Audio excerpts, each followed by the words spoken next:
The Satanic Temple in New Mexico has a new scheme to help Planned Parenthood kill more babies. They just launched a new, quote, religious medical services arm to begin doing abortions.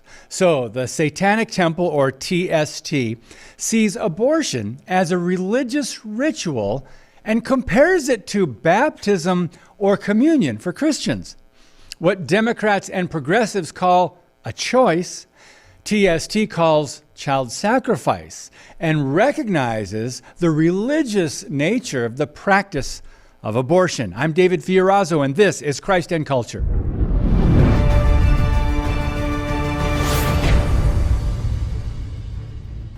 So the new so-called clinic in New Mexico will offer abortion drugs to young women ages 17 and older who are up to 11 weeks pregnant. But that's not all.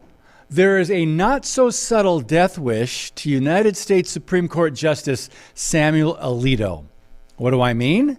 The name of the Satanic Temple's first telehealth abortion practice will be called the Samuel Alito's Mom's Satanic Abortion Clinic. Nice. As you know, Alito wrote the majority opinion in the case Dobbs versus Jackson Women's Health Organization, which overturned the horrific 1973 decision Roe v. Wade. The High Court simply determined what most honest, critical thinkers already knew. The Constitution of the United States does not confer a right to abortion. Why? Because abortion is murder, for one thing. It is the eliminating of a preborn human life, depriving that person of the right to life, liberty, and the pursuit of happiness. Co-founder of the Satanic Temple, Malcolm Jerry, explains, quote, in 1950, Samuel Alito's mother did not have options, and look what happened. Prior to 1973, doctors who performed abortions could lose their licenses and go to jail. The clinic's name serves to remind people just how important it is to have the right to control one's body and the potential ramifications of losing that right. Wait a minute, did you catch that? The right to control one's body. It's a non-issue because no one ever talks about saying no to sex, about abstinence, or about having some self-control, for example, when it comes to sex. Why? Because this isn't about one's body, is it? It's about unrestrained sexual behavior and then demanding no consequences. The solution to pregnancy, to them, is to simply eliminate the life created by having sex outside God-ordained natural marriage. Now, the temple was created to be a satanic faith-based nonprofit organization that would meet IRS requirements to operate as a religious organization, but without belief in a deity. Its stated mission is to, quote, encourage benevolence and empathy, reject tyrannical authority, advocate practical common sense, oppose injustice, and undertake noble pursuits. Oppose injustice, noble pursuits. Again, we see the godless left call evil good and good evil. As they thumb their noses at the God of all life, these people are serious about their culture of death and the marketing of evil. According to a press release from the TST, anyone in the state of New Mexico seeking to practice abortion, or what they say is, quote, to perform the Satanic Temple's abortion ritual, qualifies for free online medical services. I'm not joking. They will apparently screen patients during virtual appointments and then prescribe abortion drugs through complicit pharmacies that will mail them in discreet packaging, of course. The group also set up, believe it or not, a 24-hour abortion hotline. Executive director of the Murderous Campaign, Aaron Helian, boasted that, quote, TST is proud to expand reproductive options for our members. This is just the beginning. Isn't it interesting? The only choice or option they allow is to murder the baby in the womb. Let's talk about that word, reproductive options or reproduce. It actually means to produce offspring or to produce new individuals of the same kind by a sexual process. And they know it.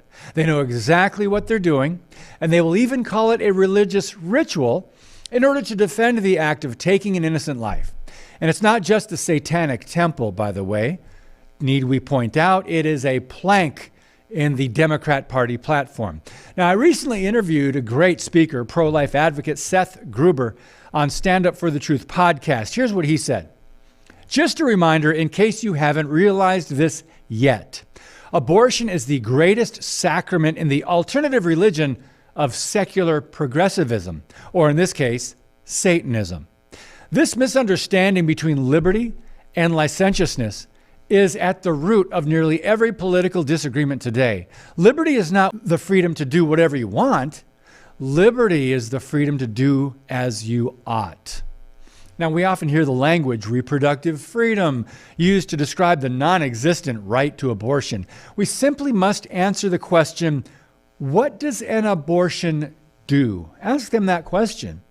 That will help perhaps desensitize many people who bought the flowery rhetoric of destroying life in the womb. Naturally, the Satanic Temple wants to expand abortion into other states as part of its clever campaign to promote abortion as a religious sacrament. And they've reached the youngest of children, by the way, over the years in their deceptive peddling of promiscuity. They've started after-school Satan clubs in elementary schools. They've installed statues of Baphomet next to public Christmas displays. And they've challenged state abortion bans by claiming its abortion ritual is an essential religious practice protected under state religious freedom restoration acts. They've been busy at work. So the TST leaders claim pro-life laws are rooted in Christian nationalism, and they say it has 7 fundamental tenets, including one's body is inviolable, subject to one's own will alone. What does that mean? Rather than pray to the true God, thy will be done, they demand my will be done, right? Elisa Martinez, founder of New Mexico Alliance for Life, said this to Life News, quote, their willingness to flaunt the practice of ending innocent human life as a ritualistic sacrifice shows how New Mexico public officials have cooperated with this evil by turning the state into the thriving, taxpayer-funded abortion capital of the Southwest and even America, end quote. The group has clearly joined the demonic ranks of Planned Parenthood. Now, the Bible describes such people as skillful at doing evil, or people who find new ways to do evil. But we know there's nothing really new under the sun when it comes to the heart of man and wickedness throughout the ages. So, by the way, the Old Testament mentions the pagan god Molech about 10 times and warns those who would sacrifice their children on the altar. Interesting. So the takeaway here is forces of darkness are using the idea of abortion being a religious ritual as a justifiable excuse to murder babies in the womb and be their own gods. And this is what some of us have been warning about all along. God bless you, and keep speaking the truth about things that matter.